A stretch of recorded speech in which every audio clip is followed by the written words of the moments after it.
Bien, ahí está presentando, grabando. Y así vamos a entonces abordar la clase de hoy. Ay, no, se me fue por ahí. Ahí está. Ah, es esto que no. Si aprieto me manda de nuevo. Ok, bueno, esta clase es de condensación, la primera de dos clases sobre la cual vamos a estudiar fenómenos de cambios de fase.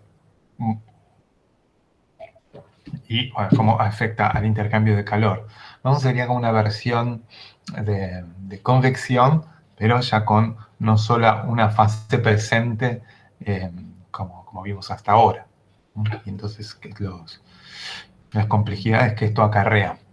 Ahí en la figura importada, no me acuerdo de dónde la saqué, podemos ver cómo es el inicio del fenómeno de condensación. Vemos ahí unas gotas que se forman sobre la superficie de un sólido cuya temperatura está por debajo de la temperatura de saturación del fluido a una dada presión. Cuando ocurre eso, va a ocurrir condensación.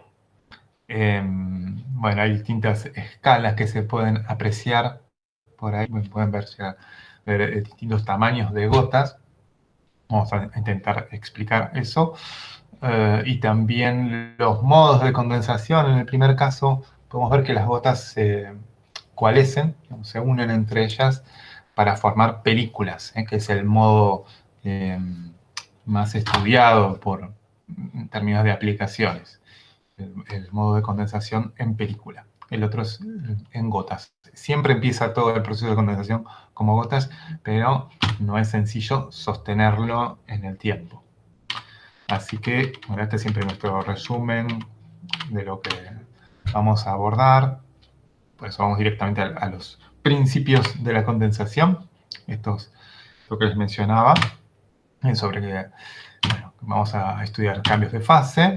Y recién hablé de una temperatura de saturación de un fluido. Acá lo tenemos, dibujamos la curva para la curva de estado para el agua. Esto lo saqué de este International Association for the Properties of Water and Steam, ¿no? Hay una asociación internacional dedicada al agua. En general ustedes han hecho en la carrera, ¿no? Seguramente usaron tablas de vapor, donde ahí tienen las propiedades del agua, tablas de vapor o tablas del agua, en las propiedades del agua, en distintas visiones de presión, temperatura, y bueno, este gráfico se construye, por ejemplo, a partir de esa tabla. Acá yo lo realicé ahí en un cuaderno de estos Python, esas notebook, Jupyter, y en base a los datos que están accesibles en esta asociación, ¿no? Que acá ponen un link, un enlace para acceder a los datos, y en particular con Python. Se podría acceder con otras herramientas. Yo les puse esa directo porque es lo que les expliqué en forma muy básica, pero que lo pueden llegar a usar. Y lo vamos a usar después en la práctica. Así que, obviamente, dar una tabla de vapor de papel está súper bien, pero a veces puede ser más rápido y aprender, ¿no? Como incorporar una herramienta para más tarde usarla en otro contexto, que necesite más cálculos y les va a dar más velocidad. Entonces la curva naranja, ¿no? Es la curva de saturación. Ahí tenemos vapor y líquido. Y nos va a interesar, entonces, trabajar aquí, ¿no? En el cambio de fase, en esta curva naranja. Y bueno, este fenómeno podría ser como caracterizado por el ingreso de calor al sistema o la remoción, como señaló acá, ¿no? En el ingreso estudiaríamos la ebullición, en la remoción la condensación. Primero vamos por este lado. Bueno, entonces hay distintos factores que van a intervenir para que se pueda producir la condensación de un vapor en distintas situaciones, geometrías, ¿no? Vamos a tener ahora como incógnitas o como variables principales la masa, establecer, por ejemplo, masas de condensado. Antes, si nos interesamos por temperatura, flujos de calor, bueno, ahora aparece una más, ¿no? Espesores, bueno, eventualmente espesores de película de condensado, es una forma de ver la masa. Eh, bueno, en estos temas las aplicaciones podrían ser, por ejemplo, diseñar condensadores para recoger agua potable, no sé, en desiertos, eso es algo típico. De audio típico de una aplicación así ecológica además. Pero bueno, hay un montón de casos industriales de utilización de estos equipos. En todos los ciclos de vapor aparece un ciclo, una parte de condensación, entonces van a tener condensadores allí. Pero bueno, estos ejemplos, así, plantas desalinizadoras, bueno, eso que decía, intercambiadores de calor en general, tema de proceso de condensación, no solo de vapor de agua, sino pueden ser de refrigerantes. ¿No? Bueno, las turbinas de vapor, como les decía, en los ciclos de vapor será uno de los momentos clave del ciclo, ¿no? La condensación. Entonces acá con los datos que tenemos, acá tenemos la curva, esa que yo señalé en naranja, ¿no? La presión y temperatura, cómo varía la temperatura de saturación cuando variamos la presión. Bueno, acá para tener una referencia que conocemos, ¿sí? A 100 grados centígrados, bueno, tenemos 10 a la menos 1, 0,1 megapascales, ¿no? O 100 kilopascales, 101,3. Es esa medida. Está bueno que como ingenieros mecánicos tengamos ciertas referencias, ¿no? De lo que sucede. Bueno, entonces les decía, cuando tenemos una superficie que se encuentra a una temperatura menor, van a empezar las condiciones para que pueda producirse la condensación. Bueno, podrá ser que tengamos un vapor puro o vapor en una mezcla, como podría ser en el aire, ¿cierto? Bueno, ahí hay un ejemplo, si tuviéramos aire saturado con vapor de agua a 20 grados, este tendría una presión parcial de 23 milibar. 100 milibar era 101,3, era de nuevo en la presión atmosférica, ¿no? Entonces, bueno, para tener una idea, entonces, por eso no tenemos condensación directo de aire a esa temperatura. Ok, bueno, y sobre, estas son como las condiciones, ¿no? De temperatura, presión. Y ahora abordaremos también otras cuestiones como que influyen, que tienen que ver con la geometría y otras propiedades físicas. Entonces, señalemos que puede haber, como les dije, dos modos posibles de condensación. Uno, primero, que siempre está presente en gotas, y otro, eventualmente, cuando las gotas cuarecen, forman películas, film. Bien, entonces son dos modos posibles. ¿Qué pasa? Si la película puede no formarse si las gotas, por ejemplo, se desprenden y vuelven a formarse nuevas gotas. Así. Bueno, y que tiene de interesante a veces la condensación en gotas es que tendríamos en esos casos altos coeficientes de transferencia comparados con la condensación en película. ¿Esto por qué? Porque la película significa una barrera térmica, ¿no? Tenemos ahí entonces una resistencia térmica dada por el espesor del líquido que se deposita sobre de la placa a temperatura inferior a la temperatura de saturación. Y como a orden de magnitud podríamos tener coeficientes 10 veces mayores, ¿sí? Podríamos sostener la condensación en gotas. Bueno, ¿qué es lo que caracteriza? ¿Qué es lo que podría ayudar a mantener la condensación en gotas? Bueno, como les decía, una cuestión físico-geométrica es el mojado. Bueno, ahí hay una gota. El efecto mojado está relacionado con la propiedad tensión superficial. Y ahí van a participar las tres fases presentes. En ese esquema tenemos gas o vapor, líquido, sería esta gotita acá, depositada sobre una pared. ¿Mm? Y bueno, ahí va a aparecer un ángulo, el ángulo de mojado. ¿Sí? Acá aparece como tita. Y se dice que un líquido moja una pared y eso va a depender, entonces acá se señalan tensiones entre las distintas fases, líquido, gas o líquido vapor, pared, o sea, sólido, vapor, por aquí, y ¿no? Sigma wall, pared, líquido, por acá. Entonces, esas tensiones están balanceadas de acuerdo a la ecuación que mostramos a continuación, ¿no? Esto es sigma WG igual a sigma WL más la proyección de sigma LG.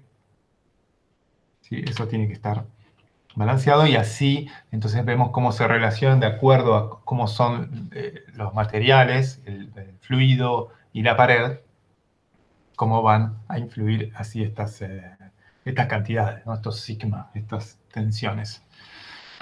Y la condición de mojado se da, en este caso justo tenemos acá, una gota que está mojando, una gota de líquido que está mojando una pared. ¿Eh? Que se da entonces para tita menor a 90. ¿Sí? Son gotas como chatas, si quisiéramos representarlas, pensarlas. Y si tita es mayor a 90, sería algo que, eso es lo que causó antes que voy a ver si le puedo, tenía una figura así, les puedo compartir esa figura.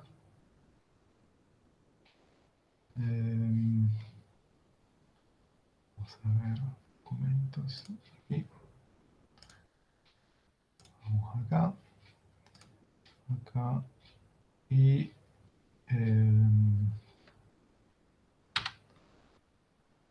vamos, porque no la incluí. A ver si la tengo acá. No, tal vez. Bueno, me olvidé de ponerla. La figura en la cual se podría ver el otro caso. Bueno, me queda por arreglar eso. De incluir una figura de una condición de no mojado. ¿Sí? Pero, bueno. Ven, si dibujara con el mouse, hay una gota que pega la vuelta, como que tiene un ángulo mayor a 90.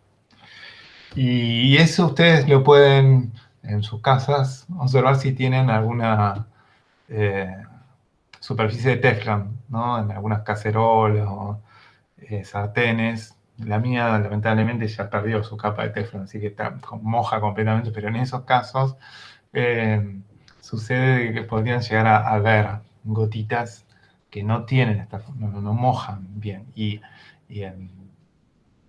bueno, esa es una de las características del Teflon, de esa superficie que no deja ser mojada por un líquido. Y bueno, como ven, no es un material cualquiera. Habría que tener, entonces, por ejemplo, condensadores de Teflon o de otros materiales, ¿no? Porque hay que ver después las condiciones de temperatura en las cuales trabajan estas cosas. Bien. Y en esos casos podríamos tener, como decía, condensación en gotas todo el tiempo. Si manejamos bien el diseño, porque también eso va a depender del diseño de una pared que está condensando o de un tubo que está condensando. A veces es inevitable que se empiece a acumular líquido, no se desprende y entonces se forman las películas. Y todavía en la mayor parte de las aplicaciones industriales sucede eso, ¿no? Como mantener una pared también con las propiedades de tensión superficial respecto al fluido que produzca una condición de no mojado, bueno, es muy caro. Entonces, bueno, como les decía, son 10 veces mayor los coeficientes, pero hay que ver si realmente, por ejemplo, en el proceso, en la transferencia de calor, cuánto representa la resistencia a la condensación dentro del proceso global. ¿Mm? Eso hemos visto a veces algunos problemas en los cuales tenemos en serie distintas resistencias térmicas. Y supónganse que tienen una resistencia por condensación y después tienen una resistencia por convección. Y que la resistencia por convección es mucho mayor que la resistencia por condensación. Entonces no tiene sentido tampoco ir a hurgar, conseguir coeficientes menores cuando ya están limitados por el proceso global. Muchas veces sucede eso. Bueno, entonces, tenemos ese concepto de que vamos a tener que caer o por lo menos vamos a analizar con más profundidad el proceso de condensación en película. El primero que lo realizó fue el Nusselt, que ya presentamos su número adimensional en convección, ¿no? El coeficiente de convección adimensional lleva su nombre y, bueno, por sus numerosos aportes, ¿no? Toda esta escuela alemana de principios del siglo XX fue muy fuerte en estos temas de ingeniería, ¿sí? En particular entonces de transferencia de calor. Digamos, le dieron mucha importancia, porque sabían que querían una industria muy fuerte.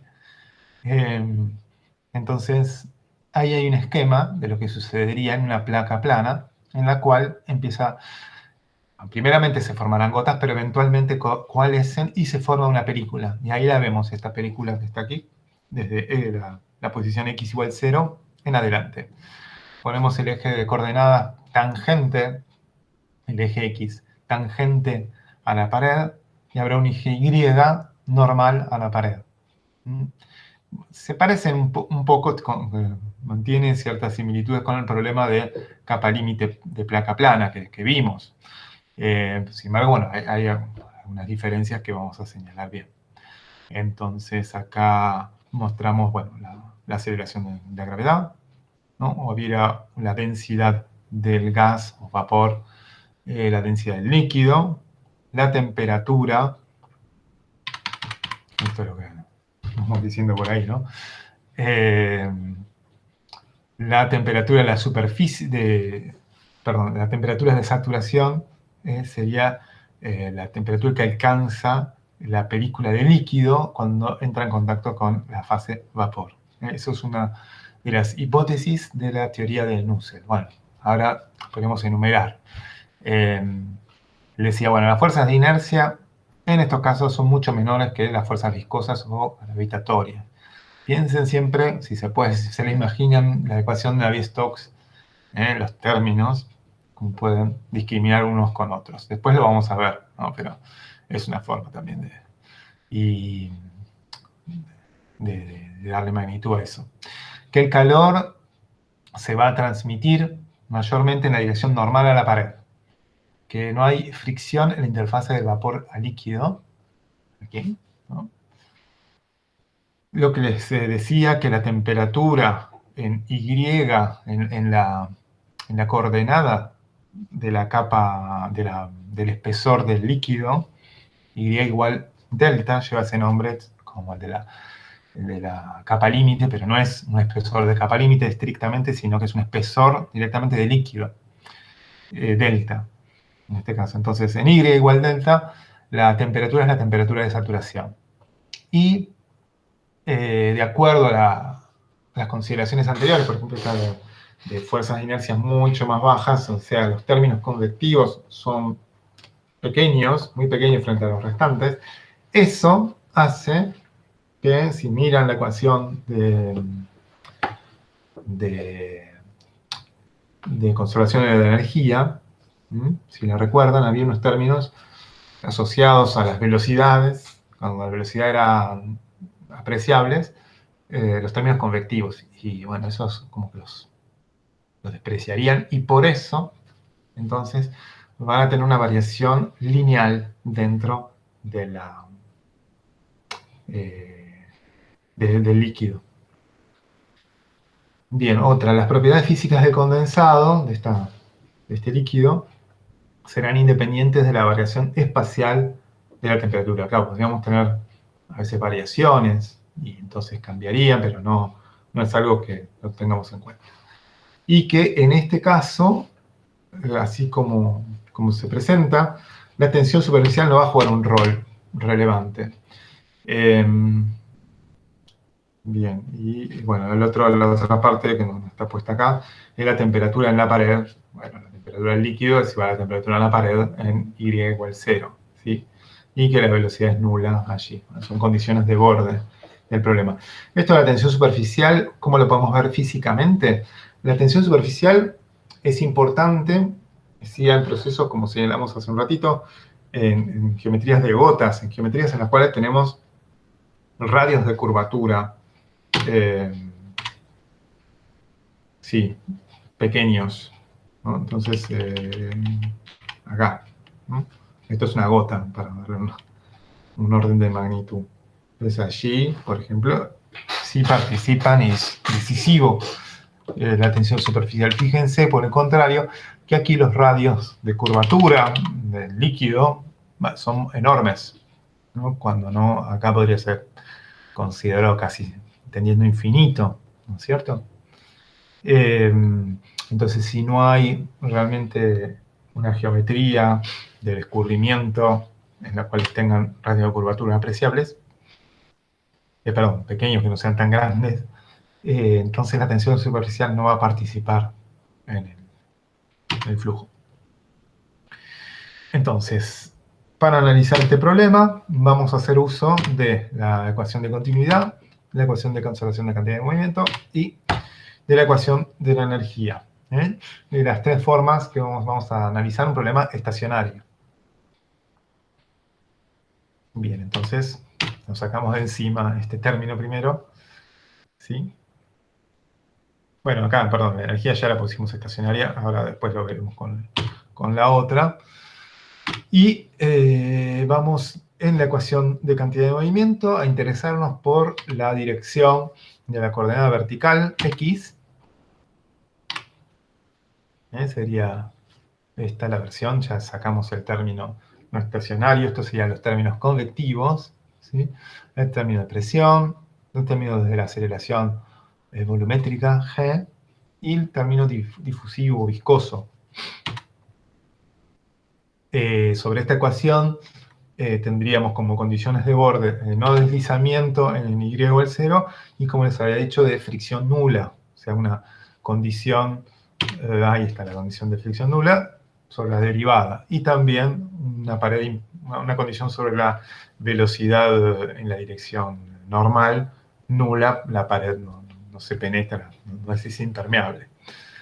Entonces se puede arreglar esta ecuación teniendo en cuenta, a ver, sí, que el gradiente de presión y esto pueden llegar a recordar algo que vimos en convección natural, como habíamos encontrado que el gradiente de presión en algunos problemas de convección natural se podía expresar lejos de la pared, como, y acá también, ¿no? Rho del vapor por G, ¿sí?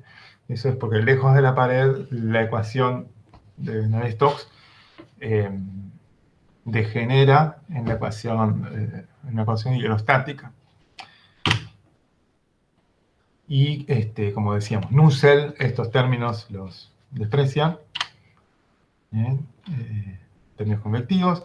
Entonces, finalmente queda una ecuación relativamente simple, de orden 2, es esta de acá, y que se puede integrar, ¿no? Con las condiciones de contorno que mencionamos. Bueno, entonces tenemos la ecuación de Nusselt y la ecuación de energía. Es esta, ¿sí?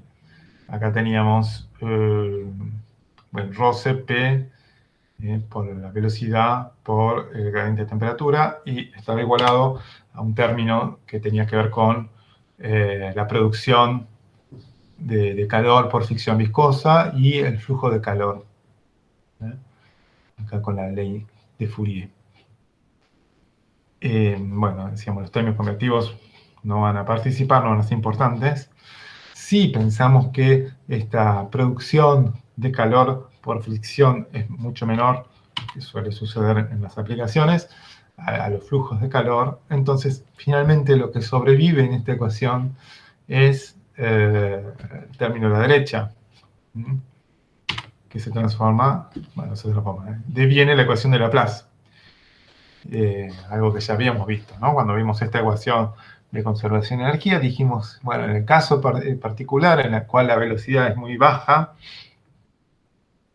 o despreciable, degenera la ecuación de Laplace, y era como una forma de ver que todo cerraba, dado que la ecuación de Laplace era la ecuación de sólidos que habíamos visto en las primeras clases. Y las condiciones de borde serán estas sencillas de la pared y de la temperatura de saturación del vapor en Y igual delta. Así que tenemos como soluciones algo cuadrático, en el primer caso, y algo lineal, algo cuadrático para la velocidad, algo lineal para la temperatura. Bien, por ahí es bastante manejable y sencillo. Ahí me fijo, sí.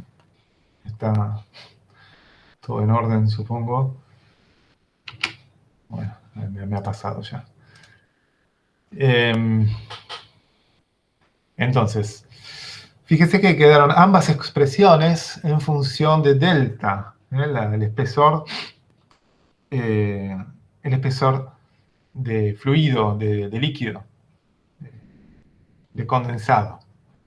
Entonces, este delta, para determinarlo, recurrimos a una relación para el caudal. Entonces, nos paramos en cualquier posición X, ¿sí? Y decimos, la masa de condensado será igual a el flujo, entonces sería U por N, sería esto, que se transforma, digo, pasándolo en las coordenadas de una línea, en U diferencial Y, por la densidad del líquido allí. Es una ecuación de conservación de la masa. Entonces esto será integrado entre 0 y delta. La otra dimensión sería entrante a la pantalla, una dimensión, esto sería entonces una masa, o un caudal másico por unidad de longitud, este es mi punto. Y bueno, y como tenemos la expresión para la velocidad, la podemos reemplazar directamente y nos queda una expresión en función de delta de la masa de condensado, m punto. ¿Sí? Bueno, entonces, por un lado, tenemos esa expresión analítica para el caudal. Y por otro lado, si analizamos un pedazo de este condensado, un diferencial X en la pared, podremos analizar lo que va sucediendo, ¿no? Recién calculamos m punto, dijimos una expresión para m punto en un dado X, podría ser acá. Corto, sé que vale eso. Pero bueno, analicemos qué pasa una longitud más abajo. Entonces tenemos la diferencial X, m punto más diferencial de m punto. Y está ingresando, está condensando una cantidad diferencial m punto, por acá. Ok, y además, por otro lado tenemos el flujo de calor, ¿no? Decimos, estamos todo el tiempo removiendo calor desde la pared. Bien, lo que vamos a aceptar es que en el flujo de calor prácticamente todo esto se debe al flujo por calor latente, ¿sí? Al cambio de entalpía por el cambio de fase. Y que el calor sensible es bien despreciable. Esto es a los efectos de definir bien las cosas bien limpiamente, ¿no? Pero en un problema podría haber calor sensible, ¿no? Bien, pero entonces tenemos que el calor se expresa, ¿no? Con la película en Y igual 0, con la ley de Fourier. Y dado que en el fluido tenemos una variación lineal dentro de esta teoría, finalmente es delta T dividido en delta, ¿no? K por delta T dividido delta, es la ley de Fourier. Y esto tiene que balancearse con el calor latente por este diferencial de m punto o el diferencial de x. Bueno, el diferencial de x podría haber estado del otro lado, ¿no? Podría pensarse así, pero es lo que está cambiando, ¿no? Diferencial m, diferencial x, por esta cantidad HFG, que es el calor latente. Eso se va a balancear con el calor. Entonces, tenemos la expresión de m punto. Entonces, allí tenemos el flujo de calor igualado, y acá reemplazamos nuestro diferencial de m punto, diferencial x. Recordemos, diferencial de m punto, m punto, perdón, tenemos acá. Es una expresión de delta. Delta depende de x.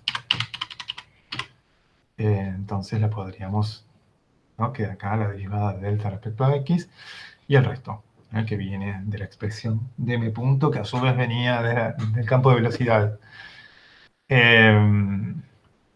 Bien, entonces es como que hemos usado hasta aquí la conservación de cantidad de movimiento y la conservación de energía para producir una expresión de la masa de condensado y eventualmente sobre el espesor de condensado para caracterizar la película. De acá, dado que todo es conocido, podemos integrar y despejar delta. Esta derivada simple ahí. Y esto es lo que hizo Nusselt en 1916 y llegó a esta expresión. ¿Sí? Va a depender de x, del delta t, de k, de las diferencias de densidades, de la densidad del líquido, de la gravedad y del calor latente. ¿Sí? Y bueno, va a quedar a un cuarto, dado que tenemos acá un delta, ¿sí? Delta cuadrado. Sí, ¿no? Acá en esto hay que separar variables e integrar delta, integrar x, sí, integrar x y despejar. Por eso queda ese a un cuarto, por ahí. Acá había un delta más, un delta cubo se va acá, por eso. Bueno, entonces, este modelo sirve en el marco de las hipótesis de Nusselt, pero se reconoce que son restrictivas, que podrían cambiar un poquito las cosas y ya dejar de valer. Ahora vamos a ver algún gráfico que nos muestre eso, ¿sí? Después, por eso hay una corrección, pero esta expresión, que es, si bien, bueno, aparecen muchas variables, es sencillo todo este planteo. Está bueno ese marco, por eso se ha conservado, es como un buen enfoque, claro.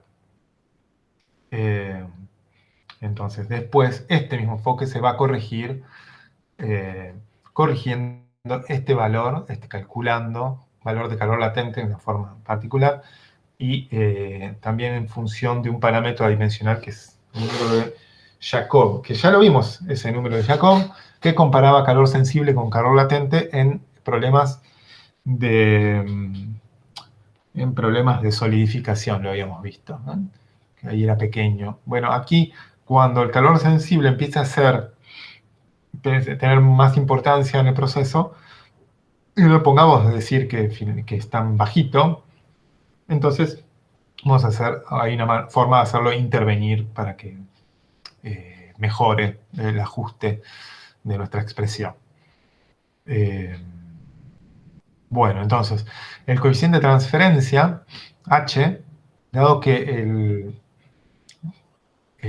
la distribución de temperaturas es lineal en el líquido,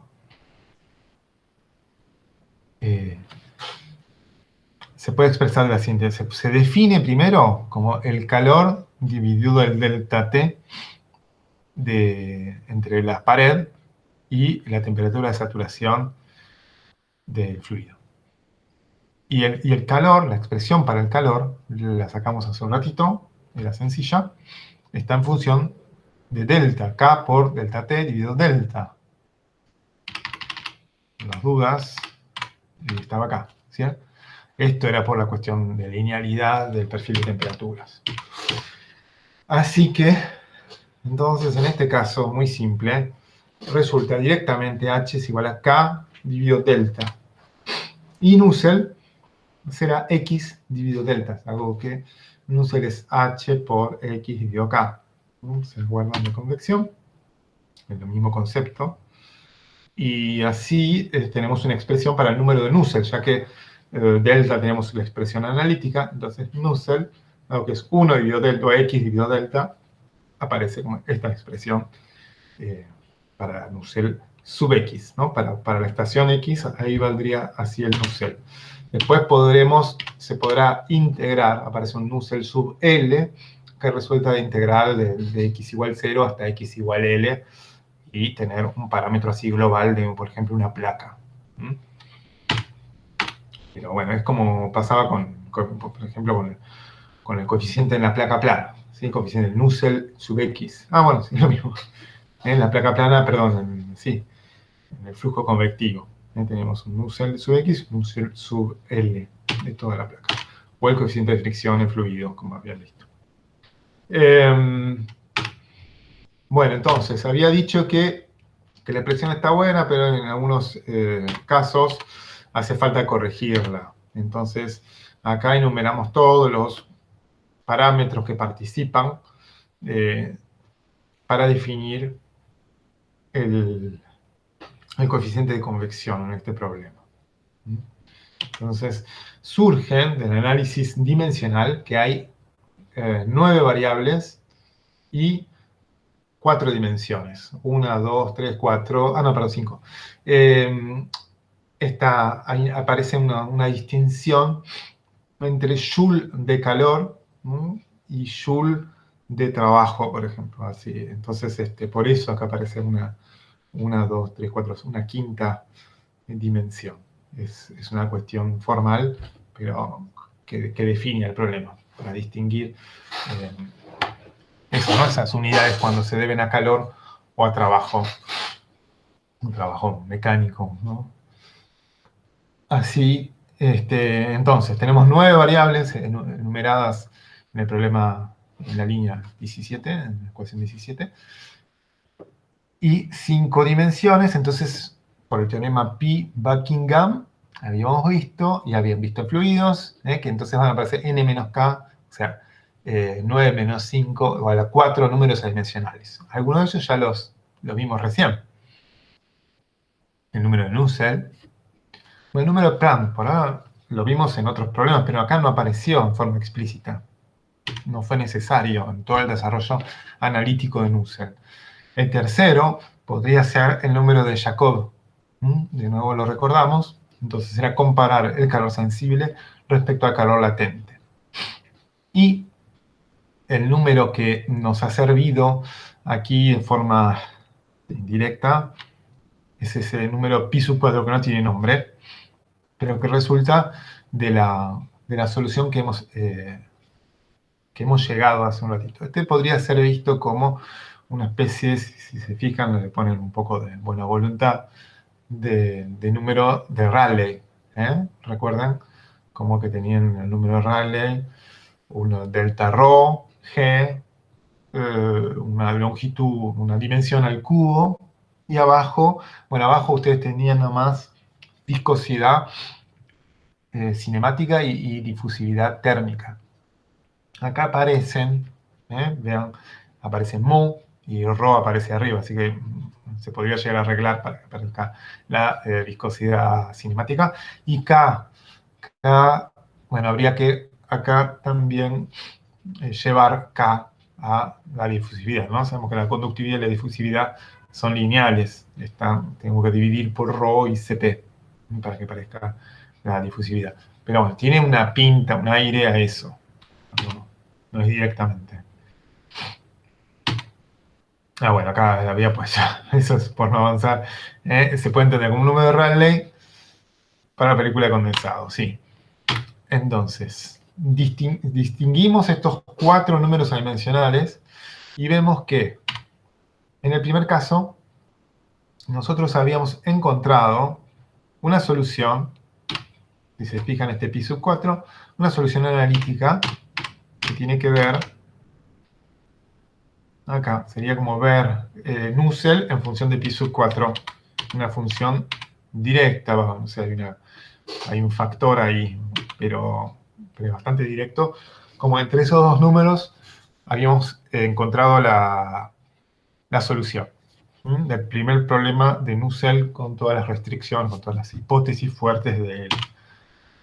Entonces, en un trabajo en el 71, Beer y Lienhard hizo un libro, bueno, es un profesor de MIT, hizo un libro que está online, que yo le puse un enlace, lo compartí también, está bueno. Fue un profesor entonces que trabajó sobre estos problemas y esa publicación, él está como segundo autor. Y aquí ven el problema de condensación, estos puntos, la nube de puntos, corresponden a mediciones experimentales, mientras que la curva sólida es el ajuste de la solución analítica, ¿no? Muchas veces en ingeniería, ustedes para representar, y eso ya se los dije cuando presentaron los trabajos prácticos, ¿no? Traten como una buena práctica de presentar cuando son puntos, no los unan, salvo que haya una buena razón para unir esos puntos. ¿Ok? Y cuando sí tiene una ley, algo analítico, y sí, es una buena forma ahí usar una línea sólida, ¿no? Cuando es un modelo. Bueno, entonces ahí tienen un contraste modelo-teoría, que es bastante bueno dentro de todo. Esto lo hicieron Deere y Lienhard. Y luego, antes, no, pero en relación a otro problema, a ver qué pasaba si cambian los parámetros restantes, ¿no? La teoría de Nusselt, ¿no? En la cual tenemos la relación entre Nusselt y este pi sub 4, acá está la expresión, es pi sub 4 dividido 4 a la 1/4. Nusselt es igual a pi sub 4 dividido 4 a la 1/4. Cuando pasa eso, cuando esto vale 1, estamos en la teoría de Nusselt, que acá la señalo. ¿Sí? Y bueno, acá estamos cuando el número de Jacob es muy bajo, la teoría de Nusselt funciona perfectamente, sin ningún problema. Pero podemos ver que a medida que el número de Jacob aumenta, podemos tener variaciones.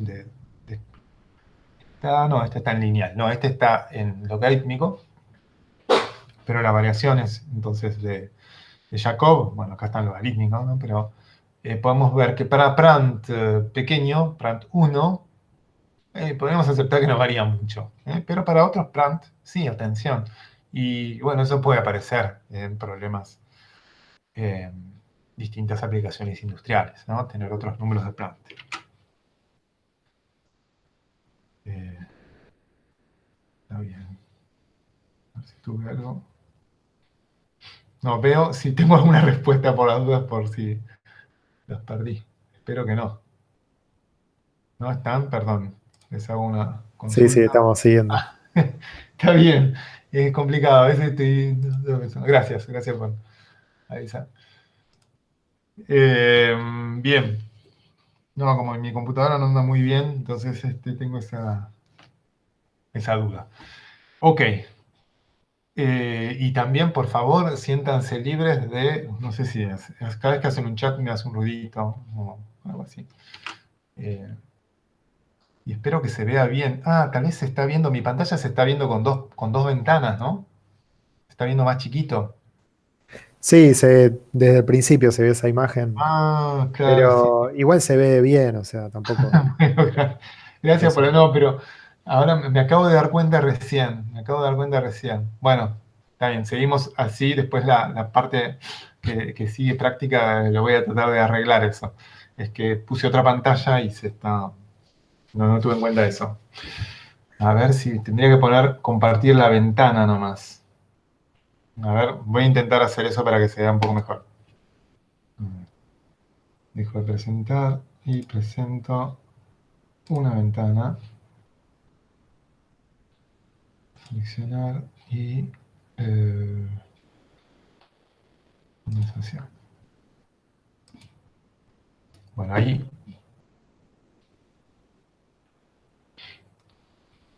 Claro, lo único malo es que después si quiero cambiar de pantalla no lo van a ver, pero por lo menos ahí se ve mejor, ¿no? Sí, sí, se ve más grande ahora. Sí, bueno. Bueno, perdón. Recién me acabo de dar cuenta. Ok, entonces a lo que hacía mención es que se analizaba acá cómo el número de Jacob y el número de Prandtl, porque estas curvas son, ¿no?, paramétricas con el Prandtl, influyen para observar desviaciones de la teoría de Nusselt. Este es un paper viejo del 59, 1959, de estos dos autores, Sparrow y Gray. También ellos analizaron la desviación que podía ocurrir del perfil lineal, con la variación respecto al número de Jacob.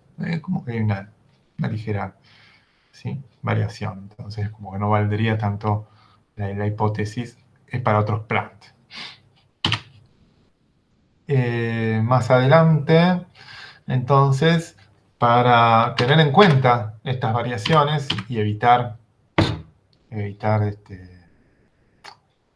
¿cómo es? Sí, desviaciones de las mediciones experimentales, ellos ajustaron el calor latente, entonces usan este calor latente prima, HFG prima, y lo corrigen con el número de Prandtl y el número de Jacob. Pueden ver cuán fuerte es esa corrección si la plotearan, ¿sí?, con valores del número de Prandtl que existen, ¿no?, los distintos fluidos, y el número de Jacob. Fíjense que el número de Jacob multiplica esta cosa acá, y el número de Jacob suele ser un número bajo, es el calor sensible dividido calor latente, y bueno, por eso ven que es 1 más algo chiquito, ¿no? Tiene que pasar eso. Y eso está bueno que ustedes, cuando hacen cálculos, sean conscientes de eso, ¿no? De ver que es como un control de las cosas que están haciendo. Podrían calcular sin el HFG y después el HFG corregido para ver cuánto realmente cambian las cosas. Eso es una buena práctica. Bien, entonces lo que les había mencionado, se puede extender lo que vale para una posición X a toda la placa, ¿no? Entonces la idea es, para sacar valores medios, esto es en general, ¿no?, es 1 dividido la distancia. Se pueden pensar valores medios espaciales o temporales. En este caso son valores medios espaciales. Entonces, por eso, 1 dividido la distancia por la integral de 0 a esa distancia L, y ahí lo que vale el coeficiente de convección allí. Y bueno, eso tiene que ser el coeficiente global. Entonces va 4/3 de H evaluado en L. Y entonces se transforma el Nusselt L, tiene esta versión. Aparece el número, en vez de la raíz 1, la raíz de 2 dividido 2, me aparece este número acá. Y en vez de X, L. Ok, bueno, entonces para eso ya podrían hacer cálculos en placas planas, pero hay otras geometrías, y en general en las aplicaciones aparecen mucho las geometrías de tubos, y Lienard determina una expresión para adaptar a distintas geometrías. Lo que ellos hacen es usar un G efectivo, porque claro, acá G, en todos estos problemas, actúa tangente a la pared. En otros casos no sería. Imagínense un tubo, a ver si no lo dibujé acá, no. Bueno, pero un tubo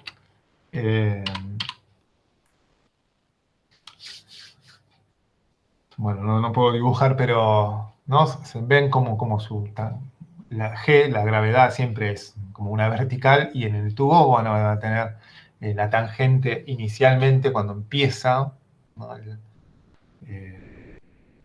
en el extremo superior del tubo, donde empezaría la capa límite, perdón, el espesor de condensado. Ahí la tangente es justamente normal no, perdón, la tangente, sí, es normal a G.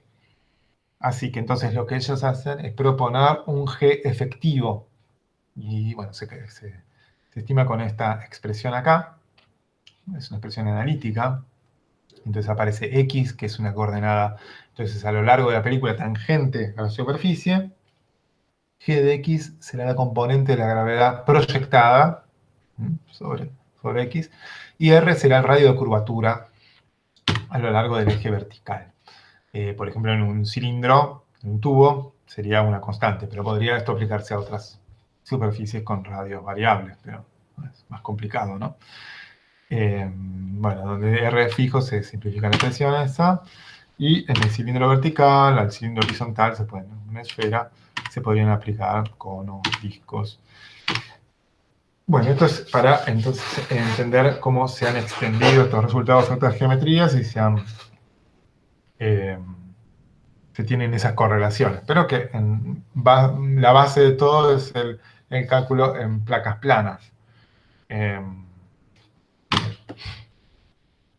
Y entonces, acá lo que les quería comentar es qué pasa cuando acá vimos desviaciones en base a Jacob y a Pratt, ¿no?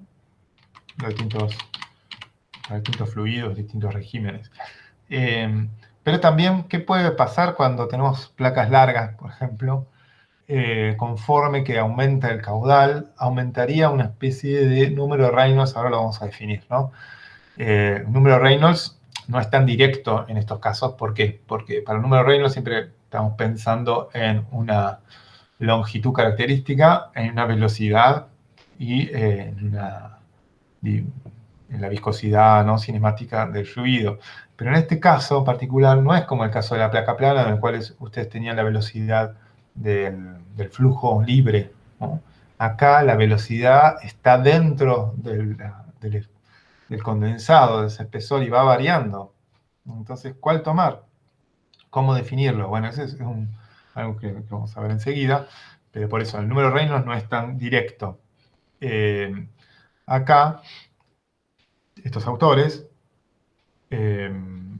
muestran una foto de un espesor, de un condensado, en el cual podemos ver como un régimen laminar que se sucede eventualmente por un régimen en el cual empiezan a tener variaciones en el espesor y curvaturas, ¿no? Acá está visto de perfil, lo mismo, ¿no?, como el condensado laminar, y después estas variaciones. Este es otro artículo, Mayara más cerca, pero él estaba interesado por el proceso de transición. Entonces, cuando empiece a haber variaciones de la curvatura, ¿no?, de este perfil, ahora ya no va a ser indiferente, por ejemplo, a la tensión superficial, ese problema. Va a ser un problema de fluidos más complicado, ¿no? Y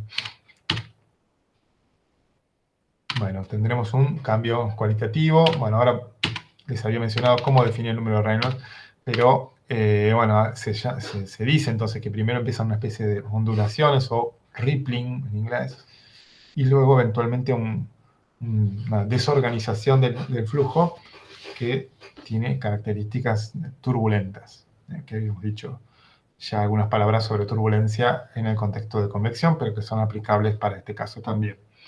Y bueno, ahí tendríamos una desviación también fuerte de la teoría de Nusselt, por los cambios del flujo.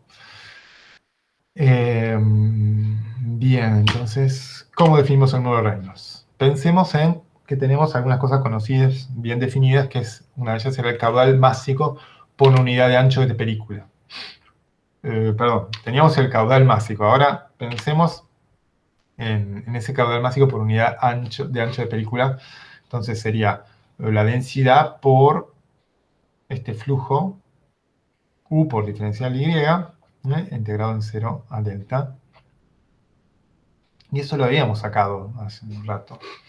Le habíamos puesto M punto, pero acá lo identificamos bien, porque M punto por unidad de ancho, acá gamma C ya está pensado por unidad de ancho. Y bueno, reemplazando el valor de la velocidad, nos da eso. esa es la velocidad laminar, hay que tener en cuenta también, ¿no? O sea que este Reynolds está como sacado desde un planteo laminar. A ver, sí. Y entonces, Reynolds lo podemos definir, se define como gamma C, o sea, es un caudal por unidad de ancho. Fíjense que aparece una velocidad y aparece una distancia al integrarlo y aparece una densidad. O sea, ya tenemos en el numerador velocidad, distancia y densidad. O sea que en el denominador tendría que aparecer una viscosidad, pero no cinemática, sino dinámica, para que después la dividimos por la densidad y nos queda la viscosidad cinemática. Bueno, y es lo que se hace. Este es entonces el número Reynolds tal cual se propone, se define para estos problemas. Se reemplaza y da esta cantidad, ¿no? Delta rho por líquido, 3 mu cuadrado, porque ya aparecía en gamma, mu, g y delta cubo.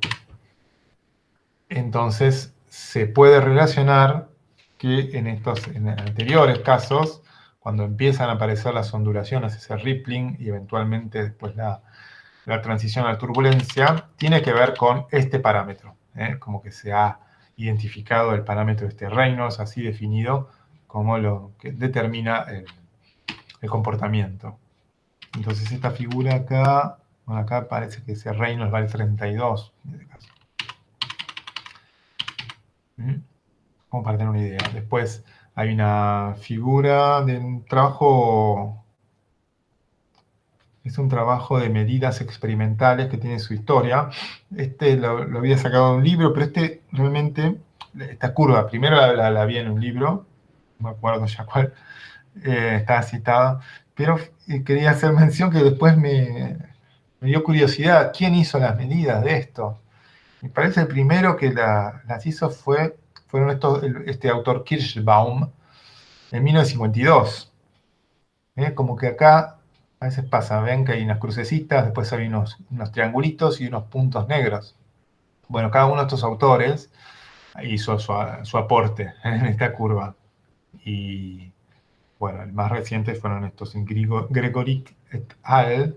Et al suele ser como, en un paper se mencionan a otros, et alter. Bueno, Gregoric, Kern, Turk. Bueno, ¿y qué significa esta curva? Tenemos acá el número de Reynolds, ¿sí? Que está en logarítmica, y por otro lado Nusselt, acá. Y fíjense que esta línea sólida es el modelo de Nusselt. Nusselt sub n, me pusieron, está bien, tiene sentido. Y fíjense que aquí en 6 ya tenemos una como bifurcación, podemos ver, que se puede mantener hasta, creo que está señalado aquí, no me acuerdo si no está claro, me parece que es acá, ¿no? En 60. No, perdón, 6, 10, no, 6, 60, perdón. 60, que tenemos un 10%, aunque parece más, ¿no? Yo creo que está referida a otra locación, pero es para tener una idea, un orden de magnitud, creo que 40, entre 30 y 40, fíjense que acá ya tenemos en 32, según este artículo 32, tenemos una diferencia de comportamiento notable, pero en términos de Nusselt significa por acá en 40, 60, un 10% de diferencia. No es tan grande, pero es para tenerlo en cuenta. Después sí se separa mucho. Entonces ya nos está mostrando esto que no está funcionando la teoría por la aparición de inestabilidades hidrodinámicas. Después, estas ondulaciones que se señalan que aparecen en este umbral de 7, yo he hecho 6, 7. Esta bifurcación que aparece eventualmente conduce hacia Reynolds 400, acá, a un régimen turbulento, una película turbulenta. Y fíjense que ya ahí se separa bien de esta predicción de Nusselt, ¿no? Y que se parece esta curva en términos de comportamiento, a la curva de fricción, a la curva que ellos de Nikuradse, aquellas curvas, o el diagrama de Moody, como lo rebautizaron en Estados Unidos, en los textos, ¿no? Pero se parece a eso, que son curvas en las cuales, fíjense, va a tender a un valor más o menos constante. En este caso, bueno, después dependerá de las condiciones de cada pared, ¿no? Si recuerdan el diagrama de estas curvas de Nicurat-C eran paramétricas con la rugosidad. Pero bueno, en este caso vemos que aunque hay una tendencia a un valor constante y ya no va a depender más de Reynolds. Es como que una vez que se establece la turbulencia, ya no depende Nusselt de Reynolds. Que es un resultado a retener, otras características a retener de condensación, ¿no? Ya vimos entonces desde lo más simple hasta un poquito ver regímenes distintos en los cuales tenemos que prestar atención luego. Sobre condensación en gotas podemos decir algunas cosas. Habíamos dicho que se podrá mantener cuando tenemos superficies que no son mojadas por un condensado, un fluido. Entonces ahí aparece el rol del ángulo de mojado, que depende de la tensión superficial. Bueno, las gotas se forman abruptamente y luego crecen en tamaño. En el proceso, va a haber un proceso de, a ver si lo tengo acá, sí, un proceso de formación de gotas. Y pensé que lo había mejorado este dibujito. Bueno, ahora después lo vemos. Digo, en términos generales está bien, ¿eh? Pero estaba más lindo, lo había hecho un poco mejor. Bueno, seguimos acá igual. Entonces, hay todo un proceso por el cual una gota va a empezar a crecer y eventualmente desarrollarse. Y es un proceso que se dice capilar, ¿no? Que se produce en pequeñas imperfecciones en las superficies, acá poros. Acá está como hecho un zoom, está señalado uno de estos poros, y en el proceso inicial hay después que se va una gota, ¿no? Que se libera una gota de un poro, hay una pequeña capa de condensado que se rompe. Entonces tenemos ingreso de líquido, nuevo líquido, entonces ese sería como el punto inicial para el proceso de condensación. Hay un proceso de adsorción, que está señalado aquí, una adhesión superficial de líquido en este poro. Acá en este gráfico se estudia cómo cambia la presión del líquido respecto a la cantidad de líquido que va a haber en cada poro. Entonces, en el proceso de adsorción, va aumentando la cantidad de líquido y no está en forma lineal esto, ¿eh? Tal vez probablemente la cantidad que se tiene en absorción, que se consigue la cantidad de líquido, no es tan grande como aparece acá con respecto a otras etapas, pero está puesta porque es más fácil de mostrar cada una de las etapas, ¿eh? Entonces les decía que, ¿por qué cambiaría la presión? Bueno, porque está cambiando la geometría. Recuerden que en gotas la presión depende de la geometría. Recuerden la ecuación de Laplace para gotas o para burbujas que habían visto, ¿no? Delta P igual, a ver si los tengo, no tenía escrito, ¿no? Bueno, era sigma dividido R, ¿no? O 2 sigma dividido R. Creo, bueno, ahora después busco bien la expresión exacta para gotas, pero resultaba del balance de la gota en términos de las fuerzas de tensión superficial que la mantienen fija y las fuerzas de presión normal a la superficie que quieren cómo separarla. Entonces, bueno, así aparece la ecuación de Laplace, relación entre presión, geometría, radio, y tensión superficial. Así que van a tener una evolución de lo que sucede. Primero, esta absorción, bueno, se plantea, se fija, y para un cierto momento va a empezar a aumentar la cantidad de líquido a presión constante. Es decir, que el radio de curvatura prácticamente se va a mantener. Bueno, acá no está tal vez tan bien dibujado. Tenía otro dibujo, después lo voy a buscar. Ahora vamos a hacer una pausa y después vamos a retomar y voy a aprovechar para mostrarles el dibujo más prolijo. Entonces el proceso, para que sea a presión constante, como se ve acá, condensación capilar, el radio de curvatura debería mantenerse. Y se mantiene a lo largo de una cierta distancia. Y bueno, entonces eso, entonces aumenta el líquido, presión constante, tienen eso. Y luego va a no aumentar tanto la cantidad de líquido, que sería la parte de achatamiento del menisco, como que avanzamos con esta superficie, está cerca del borde del poro, y luego va a haber un cambio de la geometría, como que va a pasar de estar así, con esta curvatura, a una curvatura convexa, ¿no? De cóncavo a convexo, ¿verdad?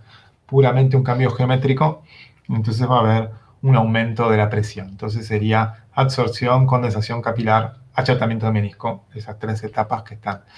Y eventualmente luego podrá o no producirse condensación en películas si están los vecinos, o los vecinos. Ahí se juntan las gotas. Y para representar todas las posibles evoluciones de los poros, aparece, ¿no? Esta sería la línea sólida, sería un poro, y si piensan en otro poro, bueno, tal vez se va a producir la condensación capilar un poco más hacia la derecha, una presión un poquito mayor, o, bueno, habrá distintos cambios entre los distintos poros, y entonces se representa con esta línea punteada todo lo que podría suceder en la superficie de un condensador. Y que este mecanismo, entonces, será cuasi periódico, ¿no? Se forma la gota, se desprende y, como les decía, se vuelve a formar la capa por absorción, ¿no? Y se repite así. Entonces, bueno, este proceso sería el proceso de condensación en gotas. Como habíamos mencionado, va a depender del material, del condensador y del fluido, para que pueda sostenerse de esta forma. Piensen que si se ensucia un condensador, podrían cambiar sus propiedades superficiales, ¿no? Entonces, fácilmente se podría malograr un condensador. Por eso, tal vez que no se diseñe tanto en esta condición. Pero bueno, hay que estar atentos a que puede aparecer un problema de ese estilo. Bueno, entonces, lo que nos queda serían ver algunos problemas. Justo en este tema voy a presentar yo en un rato, si les parece, y justo voy a arreglar esto del poro mal concebido acá. No sé, está mal dibujado. Y alguna otra cosita que haya quedado. No sé si no recibí dudas de ustedes. A ver si... bueno, a ver, alguna pregunta. Si no hay ninguna pregunta, entonces les puedo proponer de retomar, no sé, en 15 minutos. Vamos a hacer así. ¿Les parece? Sería y 35 y 40 más o menos. ¿Ok? Ok. Sí, Muy no bien. Ok, bueno. Dale, Eduardo. Hasta un ratito, vuelvo a conectarme sobre este mismo enlace, pero bueno, lo tengo silenciado un rato. ¿Ok? Perfecto. Gracias.